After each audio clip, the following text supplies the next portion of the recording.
Ja, ich habe es getan. Ich bin mit dem Astralkörper in ein schwarzes Loch geflogen.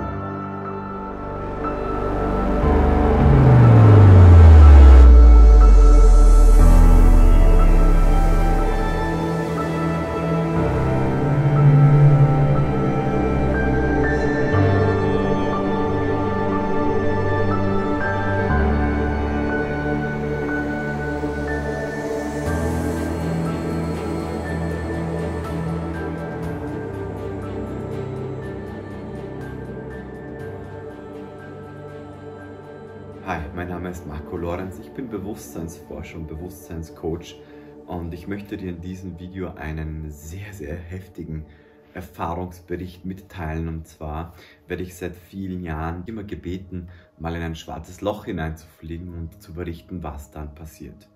Ich habe es tatsächlich schon mehrmals gemacht und ich habe mir bisher nie getraut, darüber zu sprechen, weil es eine sehr, sehr heftige Erfahrung war. Und weil es das Weltbild vieler Menschen sprengen könnte, aber ich dachte mir so, jetzt ist die Zeit reif, ich rede mal drüber. Und ich habe sogar mein Erfahrungsbuch rausgepackt und werde dir auch etwas vorlesen, was ich unmittelbar nach der Erfahrung dann aufgeschrieben habe. Ja.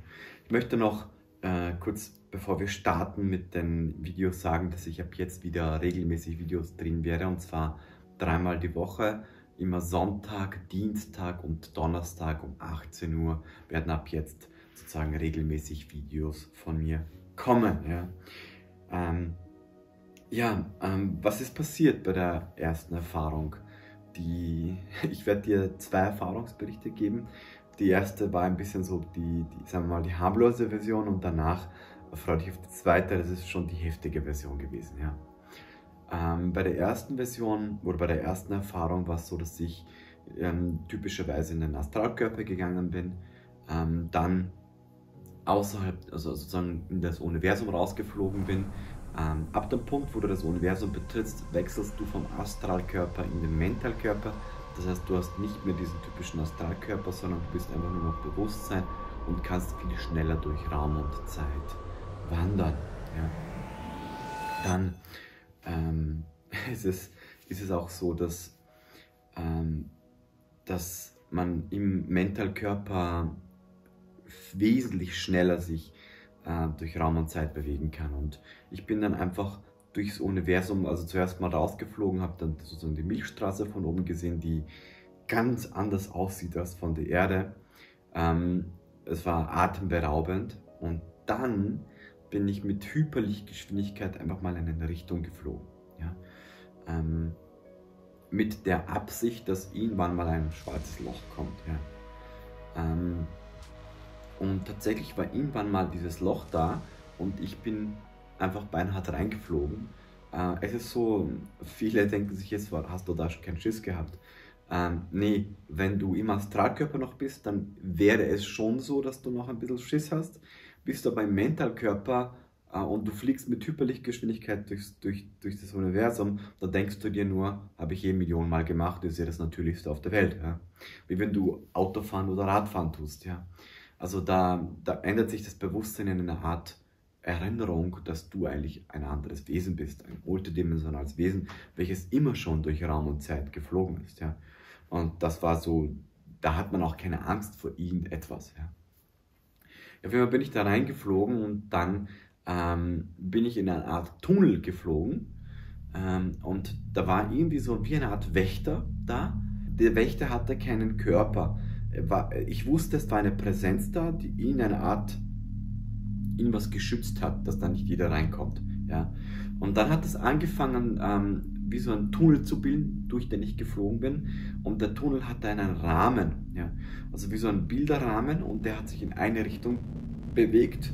Und dahinter war ein anderer Bilderrahmen, der hat sich in eine andere Richtung bewegt. Und dahinter war noch ein Bilderrahmen und der hat sich wieder in die andere Richtung gedreht. Und ich bin da durchgeflogen und habe wirklich gemerkt, wie diese Konstellation dieser Bilderrahmen, die sich gegenseitig in die Opposite-Richtung gedreht haben, wie das etwas mit dem Bewusstsein macht. Es ist wie eine Art Kalibrierung gewesen. Dort, wo ich dann am Schluss rausgekommen bin, war es anscheinend notwendig, diese Kalibrierung des Bewusstseins zu machen. Ja. Das war auf jeden Fall eine sehr interessante Erfahrung. Als ich durchgeflogen bin, habe ich nur noch Blitzlichter gesehen und ein lautes Knallen. Das Problem war, dass das Knall so laut war, dass ich dann im physischen Körper wieder aufgewacht bin und somit die Erfahrung schon zu Ende war. Das war leider das Ende der Erfahrung. Und ich war komplett neugierig, was passiert, wenn ich da durchgeflogen wäre, wo wäre ich dann gelandet. Ja? Und dann dachte ich mir so einige Jahre später, ich mache das nochmal und lass mich überraschen, was jetzt passiert. Vielleicht bin ich jetzt soweit. Ja? Und ich muss auch gleich sagen, dass das, was ich jetzt erlebt habe, dass das vielleicht, wenn ich das nochmal machen würde, was komplett anderes geschehen würde oder könnte. Ja? Das heißt, fokussiere dich nicht darauf, was jetzt gleich passiert. Ja? Also ich bin da nochmal hin, bin dann nochmal reingeflogen und da war aber nicht mehr dieser Tunnel und auch nicht mehr diese komischen Konstellationen mit diesen Bilderrahmen da, sondern es war eine Art, wie eine Nahtoderfahrung, wie so eine Art Lebensrückschau. Ja? Das heißt, ich habe angefangen einfach, also die Zeit, wie kann man es am besten beschreiben? Singularität, das Wort, das beschreibt es am besten. Also die Zeit, die läuft, hat aufgehört zu laufen oder wurde immer langsamer. Ja? Das ist eine so krasse Erfahrung gewesen, man kann das verdammt schwer in Worte fassen. Darum werde ich dir auch gleich was vorlesen, was ich aufgeschrieben habe, um das irgendwie ansatzweise in eine menschliche Kommunikation zu packen. Ja? Also ich bin da reingeflogen und habe angefangen, Bilder zu sehen von meinem Leben. Ja? Aber es war nicht so, dass du Bilder siehst wie in einer Art Film von Ereignissen, die geschehen sind, sondern es war eher so, dass das gerade geschieht. Und dass du mit deinem Bewusstsein in die Position gehst und das, was mal geschehen ist, die Position, wie wenn du bei einer Fernbedienung einen Film zurückspulst und dann irgendwo Halt machst und dann siehst, das ist gerade geschehen. Aber du weißt irgendwie, es ist schon geschehen, aber gleichzeitig weißt du, das geschieht jetzt. Ja. Also Singularität beschreibt es halt am besten. Und dann kamen immer mehr Bilder und verschiedene Bilder und so weiter. Und irgendwann war so eine Art Vogelperspektive, in eine Art Austritt oder eine Bewusstseinsverschiebung in das Momentum hinein. Es ist verdammt schwer, etwas, was in einer nicht dritten Dimension ist, eher in einer über 12. Dimension, was du dort erlebst, versuchen in etwas zu packen, was für das menschliche Gehirn ansatzweise irgendwie verständlich ist und ansatzweise ihnen Sinn ergibt und ansatzweise irgendwas mit dritten Raum, dritten Dimension und Vergangenheit, Gegenwart, Zukunft, unten, oben und seitlich und so weiter und hinten zu packen, weil es damit überhaupt nichts zu tun hat. Ja? Also ich tue mir echt, normalerweise weiß es ja von meinen anderen Videos, ich tue mir ziemlich leicht etwas zu beschreiben, aber diese Erfahrung war jenseits von 12 Dimensionen, dass man es nicht mehr packen kann in eine Form, die hier unten ist. Ja? Also wenn du sagst, erste Dimension ist sozusagen Konzepte, ja? Zweite Dimension ist Papier und du zeichnest was auf und es ist in einer zweiten Dimension, so wie Super Mario 2D. Ne? Dann dritte Dimension ist, Super Mario ist nicht nur 2D, macht Jump'n'Run, sondern er ist auf einmal in einer dritten Dimension und du kannst rumlaufen. Und jetzt erlebst du etwas, was über 12 Dimensionen ist, was jenseits von Konzepten von der ersten, zweiten und dritten Dimension ist. Und das irgendwie zu packen und irgendwie runterzukriegen in diese dritte Dimension und dort zu vermitteln, das wird halt verdammt schwer sein. Ja? Und so geht es mir jetzt gerade, ich merke das gerade. Aber du kannst es so vorstellen, dass, also ich bin da rein und dann hat es angefangen, als ich halt Bilder gesehen habe und es war eine Mischung von, diese Ereignisse sind zwar geschehen, aber es geschieht jetzt. Und je öfter das kam, vielleicht hast du den Film Interstellar gesehen, ja? Wo er auch in ein schwarzes Loch geflogen ist und dort ist er in diese Art multidimensionalen Raum gekommen, wo alle Ereignisse gleichzeitig laufen. Und er konnte in dieser Position in die Vergangenheit gehen, in die Zukunft und in die dritte Dimension hineinschauen. Es war nicht so, aber es war so ähnlich, ja. So könnte man es vielleicht beschreiben, ja. In jedem Fall war ich in einem Raum und dieser Raum hatte nicht nur mein Leben als Ereignisse, sondern alle Ereignisse, die je geschehen sind, da, ja.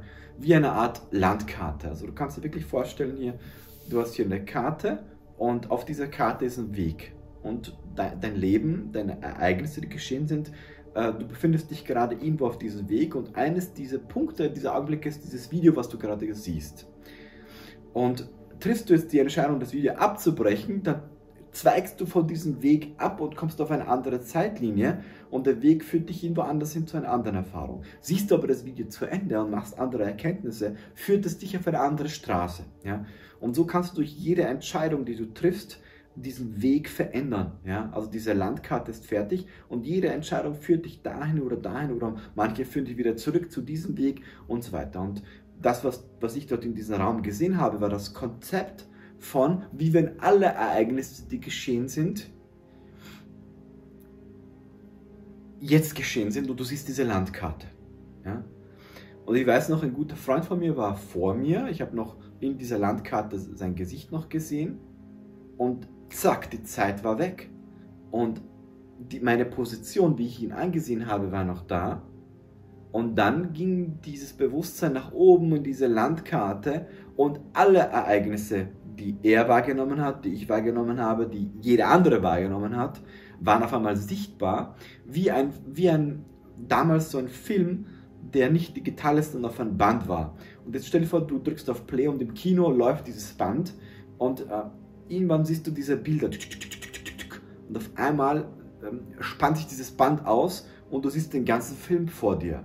Aber du siehst nicht nur den Film von der Position von einem Schauspieler, sondern von allen Schauspielern überlappt, miteinander, übereinander. Und das erzeugt in einer höheren Dimension eine Art Fraktalmuster. Und du bist in diesem Raum und du bewegst dich darin und du siehst alles an und du erkennst, dass das Konzept der Zeit nichts anderes ist als das Konzept von Bewusstsein. Ja? Das bedeutet, es geht um diesen Moment. Das Einzige, was existiert, ist Bewusstsein. Und Bewusstsein drückt sich aus, indem es sich selbst in einen Zustand bringt, wo es vergisst, dass Zeit eigentlich nicht läuft, sondern dass die Ereignisse bereits geschehen sind, aber es bringt sich selbst vom Zustand in den Zustand rein, dass es wie so auf einer Landkarte, weiß nicht, du bist mal mit dem Flugzeug geflogen vielleicht, ja, versuchen andere Analogien zu finden, die das ein bisschen besser verständlich zu machen. Du bist mit dem Flugzeug unterwegs und du blickst aus dem Fenster und du denkst so, ja, die Erde, ne, kleine Häuser, schaut ganz lieb aus. Aber jetzt stell dir vor, du landest und auf einmal sieht das von unten natürlich ganz anders aus. Ja. Die Welt ist auf einmal so, wow, da laufen Leute herum, da ist der Flughafen, da sind Menschen, es ist heiß und so weiter. Und von oben sieht das ganz anders aus, ja. Und dieses Bewusstsein ist auch in diesem Zustand, wo Zeit nicht läuft, wo alle Ereignisse einfach wie auf einer Landkarte fertig sind und weiß, das bin ich, ja. Und gleichzeitig kann er sich selbst hineinbringen in einen Punkt in dieser Landkarte und erlebt das gerade. Weiß aber, dass das, was ich gerade erlebe, bereits geschehen ist, weil diese Landkarte fertig ist. Es ist nur das Konzept, dass die Zeit läuft. Also ich habe diesen Punkt, dieses Bewusstsein erlebt in diesem Zustand der Singularität und ich nenne es das große Mysterium. Das ist übrigens auch das Buch, was ich gerade schreibe, beziehungsweise fertig ist und es wird auch bald in den Verlag kommen. Und diese Erfahrung über dieses große Mysterium, ich habe viele Erfahrungsberichte gemacht. Tatsächlich habe ich über 99% meiner Erfahrungen noch nicht in einem Video veröffentlicht, weil ich dachte so, das ist viel zu krass. Aber jetzt ist mir alles egal, jetzt werde ich alles nach der Reihe veröffentlichen, dann werde ich auch mehr Videos machen. In jedem Fall nenne ich dieses Bewusstsein, welches alles lenkt und steuert, das große Mysterium. Ja? Weil es sich selbst erlebt in jedem Augenblick. Ja? Und das, was ich dir auch gleich vorlese, ist ein Ausschnitt aus meinem Buch, Das große Mysterium. Und ja, sei gespannt. Ich habe versucht, das, was ich dir jetzt gerade irgendwie versucht habe, in Bildern oder Landkarte zu vermitteln, ich habe das versucht, in Worte zu packen, damit du eine annähernde Vorstellung bekommst, was ich dort wirklich erlebt habe. Und wie ein guter Freund von mir, der Markus Berger, sagt, jede Erfahrung, die du in dieser Dimension erlebst, ist ein milder Abklatsch von dem, was du wirklich erlebt hast. Und das trifft das ziemlich gut, also auch gut auf den Punkt. Ja. Also ich lese mal vor. Ja. Das, was du suchst, ist da. In diesem Augenblick. Du kannst es nicht sehen, denn es ist unsichtbar. Du kannst es nicht fassen, denn es ist unfassbar. Doch wenn du aufhörst, dich abzulenken von diesem Augenblick, dann kannst du es greifen. Du kannst es sehen, du kannst es fassen, dich selbst begreifen, sehen und dich selber fassen. Dir bewusst werden, wer du wirklich bist. Diese Kraft, die hinter allem steckt, verborgen zwischen deiner Vorstellung und Realität, die sich aus ihr formt. Das Realisieren, dass du existierst. Die totale Versinnbildlichung jenseits der Erleuchtung. Es ist die Zeit, die mit dem Raum verschmilzt. Das Leben, der Moment, dieser Augenblick. Der das gerade wahrnimmt und sich dessen bewusst wird. Es sind diese Worte, die in deine Ohren treffen und du fühlst, wer von wem berührt wird. Das Realisieren, dass du dich selbst die ganze Zeit berührst. Denn es gibt nur dich. Du machst dein Ding. Wir machen unser Ding. Das zu erleben, was gerade geschieht, genau das ist dein Ding. Und so ist dieses Leben ein Konstrukt bestehend aus unendlich vielen Ablenkungen, damit du immer wieder der Illusion verfällst, um dich darin zu erleben. Erleben, er lebt, sie lebt, es lebt, du lebst. Du erlebst es in diesem Augenblick, im Moment, der du bist. Der Punkt, wo alles mit allem vereint wird. Du bist dieser Punkt, wo sich alles auf sich selbst faltet. Und darin schleifst du konstant deine Selbstwahrnehmung.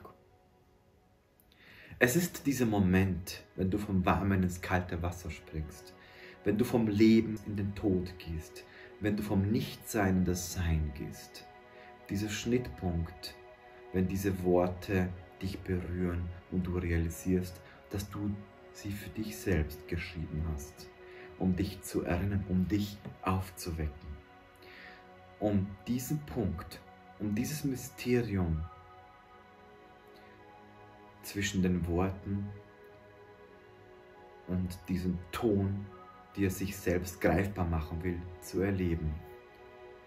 Es ist das Leben, welches uns umhüllt. Es ist wie die Luft, die wir atmen. Es ist um uns und in uns. Wir atmen es und es atmet uns. Die Symbiose, sie lebt, weil du existierst und du existierst, weil sie lebt. Zusammen sind wir das Mysterium des Lebens, des Seins, der Liebe, der Lust zu leben und noch so viel mehr. Und wenn es dich packt und dich in den Ernst des Lebens zurückzieht und du ihm vollkommen unterworfen bist Und an dem Punkt, wenn du denkst, du kannst nicht mehr, packt es dich wieder und zieht dich aus der Illusion heraus. Es zieht dich aus der Geschichte und befreit dich von ihr. Diese Kraft ist es, das große Mysterium, die alles lenkt, bestimmt und verursacht. Du bist es. Du bist dieses Mysterium. Du bist es ganz allein. Und doch hast du uns erschaffen, so viele deiner Sorte, so viele dieser Mysterien. Und nun sind wir hier, wirken gemeinsam, erzählen uns gegenseitig Geschichten und erfahren uns darin. Das sind die Worte, die ich so nach dieser Erfahrung aufgeschrieben habe. Wenn du das nochmal zurückspulst und das mehrmals anhörst und das wirklich sacken lässt, dann wirst du merken, wie es etwas mit dir macht. Ja? Wie es dich in einen Zustand bringt der Klarheit, der Bewusstheit, der totalen Präsenz, der totalen Realisation deiner Selbst, deiner wahren Selbst, und wie es anfängt, dich aus der Geschichte zu ziehen, aus der Illusion, aus dem menschlichen Bewusstsein auf dieser Landkarte und dich zurückbringt in die Präsenz deiner wahren Selbst, in die Realisation, dass du dieses Selbst bist, dass du diese Landkarte bist, die sich selbst eine Geschichte erzählt. Und das ist der Grund, warum ich dieses Buch geschrieben habe, das große Mysterium. Und wie gesagt, wenn es öffentlich ist, werde ich natürlich ein Video machen, und falls du meine E-Mail-Liste bist, werde ich dich natürlich informieren. Jetzt gerade schreibe ich auch gerade ein anderes Buch, nennt sich Astralreisen Secrets, wo ich dir Geheimnisse über Astralreisen enthülle, solche ähnlichen Erfahrungsberichte nochmal in Worte gefasst habe. Und sollte das Buch schon fertig sein, werde ich es irgendwo verlinken. In jedem Fall, das ist sozusagen das, wie meine Erfahrung war. Es war sehr, sehr heftig. Und ich musste es selber lange sacken lassen. Und ich hatte immer das Gefühl, nee, ich kann das keinem erzählen, weil das kann dir keiner fassen. Aber wenn du diese Worte wirklich hörst, dann wirst du merken, dass ein anderes Bewusstsein hinter dem Ganzen steckt, und sich selbst einfach nur eine Geschichte erzählt und dabei die Erfahrung macht. Also es liest sich selbst eine Geschichte vor, und während es diese Geschichte vorliest, erlebt es diese Erfahrung. Und so sind wir diejenigen, die in der Geschichte sind, die in diesem Film sind, die das erleben. Und manchmal wird es Zeit, eine Geschichte zu beenden und eine neue Geschichte zu erleben. Ja. Das ist etwas, was man mit Astralreisen erleben kann. Ich finde, Astralreisen ist eines der Wege, der besten Möglichkeiten, sich selbst bewusst zu werden, dass wir mehr sind als unser Verstand, dass wir mehr sind als unser Körper, dass wir mehr sind als ein Mensch, dass wir jemand sind oder etwas sind, was man nicht definieren kann. Und deswegen nenne ich es das große Mysterium selbst. Und es ist eines der besten Wege, um herauszufinden, wer sind wir wirklich, von wo kommen wir, wo gehen wir hin. Und ich persönlich bin jemand, der sagt, ich bin nicht bereit, alles zu glauben, was in Religionen steht, was in Büchern steht, weil das immer die Interpretation und die Erfahrung anderer Leute sind. Und wie wir wissen, jede Realität ist eine konsensbasierte Realität. Das bedeutet, dass alles, was existiert, die Erfahrung von Glaubenssystemen sind. Aber Glaubenssysteme sind nichts anderes wie Gedanken. die eigentlich nur Glauben sind. Ja. Und deswegen halte ich viel von etwas zu erleben, was du selbst erlebst, dir selber deine eigene Meinung drüber machst und dann das anfangen kannst zu glauben, was du selbst erlebst. Ja. Also sprich, du musst nicht etwas glauben, wie in der Kirche, weil du hast ja keine Bestätigung, sondern du erlebst selber etwas immer wieder und dann kannst du dich selbst von etwas überzeugen, was größer ist als das, was man glauben kann, weil man es einfach erlebt hat. Ja. Und deswegen finde ich, ist das Astralreisen eines der besten Möglichkeiten und Wege, um mehr über unsere Natur herauszufinden. Das ist auch der Grund, warum ich die Astralreisen Academy ins Leben gerufen habe und auch diese Bücher schreibe, weil ich einfach viele Erfahrungen dieser Art gemacht habe und weil ich felsenfest der Überzeugung bin, dass wir Menschen jetzt von der Evolution an einen Punkt gelangt sind, wo es Zeit ist, aufzuwachen aus dieser Illusion, aus diesem Traum, aus diesem Konsum, aus diesem System der Unterwerfung, der Versklavung, wie man es auch immer nennen will. Es ist ein System, wo du nicht du bist. Ja? Und deswegen habe ich diese Bücher geschrieben und die Astralreisen Academy ins Leben gerufen, um einfach dir einen Weg zu geben, den du natürlich selber gehen musst, um selbst die Erfahrungen zu machen, um dich selbst aufzuwecken aus dieser Illusion, aus diesem Traum. Ja? Um dich zu erinnern, wer du wirklich bist. Ja? Aus dieser Geschichte dich selbst aufzuwecken und dich zu erinnern. Ja? Das ist, glaube ich, eines meiner, glaube ich nicht, ich weiß es, meiner Aufgaben in diesem Leben. Und ich liebe es, anderen dabei zu helfen, zu realisieren, wer wir wirklich sind. Ja. Deswegen sehen wir uns am Dienstag und Donnerstag wieder um 18 Uhr mit ähnlichen Erfahrungsberichten und weiteren Videos. Und ich freue mich sehr, dir weitere bewusstseinsweitende Videos wieder zu präsentieren, jetzt wieder regelmäßig. Und wünsche dir bis dahin alles Gute. Und wie gesagt, wenn du nochmal zurückspulst und das, was ich hier vorgelesen habe, nochmal ein paar Mal anhörst, dann wirst du merken, wie sich in deinem Zustand, ich merke es auch jetzt bei mir, während ich es vorgelesen habe, wie sich etwas verändert hat. Ja. Und deswegen freue dich auf das, was noch auf dich zukommt. Und wir sehen uns im nächsten Video wieder. Ciao.